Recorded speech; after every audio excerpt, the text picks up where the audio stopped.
What's happening, YouTube? The immortal one, Core. He's got his new BT. Wasn't the manage to get it, but we persevere. Push through. So yeah, this fight right here is that one's not difficult necessarily, especially with this type of power creep. But I'm using a off team off turn strategy. Um, Full disclosure, this run right here isn't the brainchild of me personally. I saw like two JP creators do it, so I wanted to do it myself because I have the units and I like off turn strats. So yeah, what you can see what they're doing now is that this robot absorbs all elements besides and ice and earth. So with Rubicante with the party fire enchant, he's basically he's going to be giving them brave. Now you would think that'd be a bad idea, right? But you know this is another reason why I wanted to run this strategy because Quinn is fucking stupid. I love him. I love them. Excuse me. So yeah, I dropped the Kurosame Ice Enchant because now we're getting into the mechanic a little bit more of the mechanics of this fight. This like if he gets his recast off while the sword is alive, basically it removes all your buffs. It does damage and removes all your buffs, frame buffs included. So you need to kill the sword. The curse I put the Kurosami enchant on basically to make sure that we can actually break him because Rubicante is going to be taking our damage, and so long as he survives the attack, he has like that boss effect where he'll restore his HP back to half. So I needed to at least in this go around, I need to make sure I can at least break him. So because I don't want the sword and the robot to go back to back. So just to go ahead and get some more gauge charge off, I went ahead and went into Rubicante's BT phase. You'll probably never see me do this. I like I said, I just want the gauge charge so we can get all the way up to 100%, so we can get the strat in full effect. So yeah, the horse absorbs all elements. I mean, yeah, the little robot, he absorbs all elements outside of earth and ice. Because Gao and Celes are both synergy here. Got to kill the sword before the recast goes off, and he'll revive the sword at certain points. But you just got to make sure before his recast goes off, you got to kill the sword. Otherwise, you got to start from ground zero with your buffs.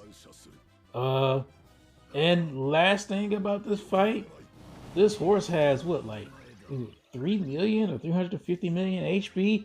He's a pretty thick boy. So your squalls and your Tifas, your single damage turn monsters are really good here. I was initially trying to get Vaughn through this fight, and Vaughn can work as so long as you're using his S1. His S1 doesn't his S1 doesn't get absorbed, so you can go ahead and use Vaughn as long as you're getting S1s off. And speaking of which, shout outs to the boy Vaughn. He's getting he's getting a rework soon. I'm always happy when Vaughn gets a rework. I really enjoy his kick in the game, but yeah. Turning our attentions back to this, even though I know the Leo called delays, because we're going to be pretty much doing single target damage once we kill the sword, I wanted to go ahead and just use it.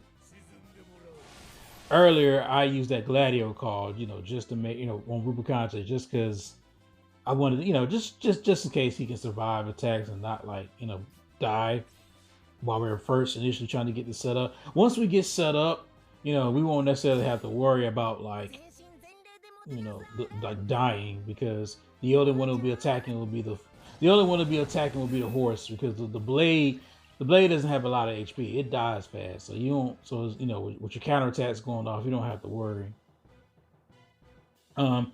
Again, this whole entire strategy is contingent upon the fact that Quina's BT effect is absolutely fucking stupid. So you know, we need to preserve those 5 turns. As a matter of fact, essentially what I'm saying is how much health does he have? 98%. I'm gonna see exactly when I think I'm gonna do it now. Yeah. So essentially from 98% from 98% all the way down to, you know, 0, we have to kill what's 2% off of 350? What would be like 32 mil, I guess. Yeah, let's just go ahead and say that. Like bad math. Like 32, we're about to kill off 320 HP. You know, because if you know, once Quinzel effect goes off, the reductions, you know, we're already getting absorbed, but you know, then we won't be doing any damage at all because everything is getting absorbed like it's supposed to. So now it's just, you know, making sure we got that echoes, you know, popping off.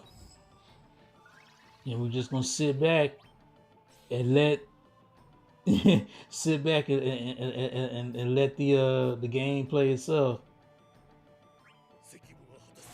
Towards the end, I what was it? I could see in the turn order that we were gonna run out of Quina's BT effect.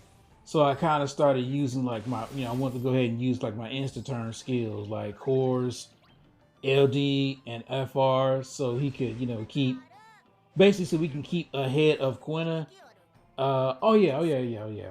You probably already noticed it by now, but there's a delay, or the boss has a delay or with force gauge. So every time you move, you know, calls included, you get delayed back. So you know, kind of makes time and everything a little bit trickier, but you know, you can pull it off.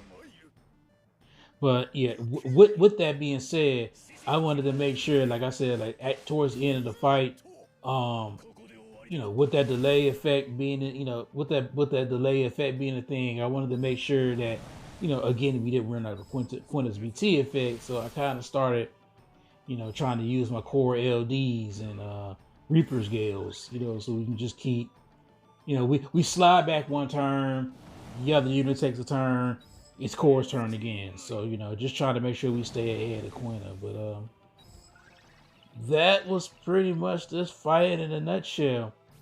Rubicante still a really good fucking counter tank. Core, in terms of his rework, from what I hear, I think from what I, you know, was kind of reading up on, he really didn't get too much. I mean, granted, he's already in a really good, strong unit to begin with. So him just getting Echo FR is a godsend. But essentially, yeah, he got Force Echo, Reaper's Gale, LD, and I think EX do more dumps now. Probably got some potency boosts. I would think. I'm not sure. Uh, yeah, Reaper's Gale. Did I say yeah? Reaper's Gale, LD, ADX. Yeah, they all got like more dumps on it. His BT effect is, you know, pretty standard. Stat ups.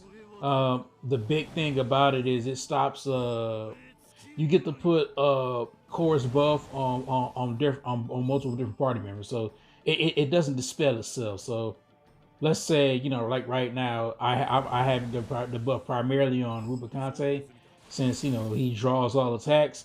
Well, I could also, if I had Core's BT, put it on Quina. So every time Quina and Core were moved, they would also get, you know, that you had 2 units basically doing the 2 units with the core preemptive, which is, you know, pretty bonkers. You know, with certain units, you know, if I manage to get that BT shit, that having core plus Ultimecia and some other counter unit, you know, like that just sounds like fun. But you know, I don't know, maybe down the line I'll token it. I'm not too high up on Edgar. Uh, who else is coming out? Rex from Final Fantasy 12 is coming out. You know, not too much decided on him as well. You know, love Final Fantasy 12, but Rex, kind of snooze on that. So yeah, you know, that's that's pretty much it. I was also making good use of Quina's trap in this fight. Since I'm already doing off turns and whatnot, I might as well just pop this trap. It's just free damage whenever he goes. It's ticking the condition on top of Rubicante and Core ticking up the condition. But yeah, it's pretty much smooth sailing from here. I actually thought this was gonna be enough. You know, I tend to do that, yo. I tend to kind of just doubt force time strats, or just I guess I doubt sometimes the amount of damage that you get made up from the multipliers. Like as the game, as it gets higher and higher, but as your turns get lower and lower, obviously, by the time, if you're setting up force right, by the time you should get to like, your the lower force turns, you should be doing huge amounts of damage, and all of that shit just adds up. So sometimes, I know me personally, it's kind of like, oh man, I'm sitting like right now, I'm sitting at 5 turns, 799. He's only at half health. Will I have enough to clear through him? Plus, I only got 2 Quina turns left, But like I said, yeah, like literally, like right here is around the time when I kind of put 2 and 2 together. I was like, oh shit, I need to make sure we can, I need to make sure we don't run out of that effect. He's attacking Rubicante. Rubicante gets back up. Yeah, this strat is crazy. Like, again, I ain't come up with this shit. 2 JP players that I subscribe to on YouTube, I saw them using this strat. Now, I was like, Rubicante, how the fuck they get him through here? But then I see the partner and I'm like, oh, of course, fucking Quina. Like, yeah, this is just crazy, man. Like, this is a strat that by all intents and purposes should not be fucking working. Like, I don't know what the devs are doing when they made this fucking character. I fucking love it. Like Quina just takes this game and throws it on his head. Boy, did you see how much damage Cook did? Shit, man. Look at this. Reaper's Gale. Look at all that damage. Even right here, I got 1 turn left. How can I manage to, one turn left? How can I manage to kill him? 13% left. Well, you already know what you're about to do. Especially you global players now. Now that you global players have finally arrived. 1% for last turn of force left. You got a high force damage number. I mean, a high HP damage bonus. What do? You pop the tick. You just pop the tick. Look at that. And that's a lot of health, considering that this guy has fucking 350 million fucking HP. So and that one I don't know how to say Core's LD. Core's LD attack was enough to finish the game. So yeah, Quina is fucking nuts. I love it here. And I already kind of talked about, like, damn, who else is covered up? I'm really having a brain fart about who else is popping up. Like Noctis, I'm not too much of a. Noctis is cool in terms of like the character, but I'm not too much just sold on his kit, especially because they ain't giving Noctis fucking permanent plus versions on the skills. The fact that you still have to juggle around getting his plus versions on the skills, to me, is just, I don't know. But he ain't bad. He just ain't my cup of tea. But if you've been watching this long, I greatly appreciate it. It's been your boy Sasking05, and I'll check y'all later. Peace.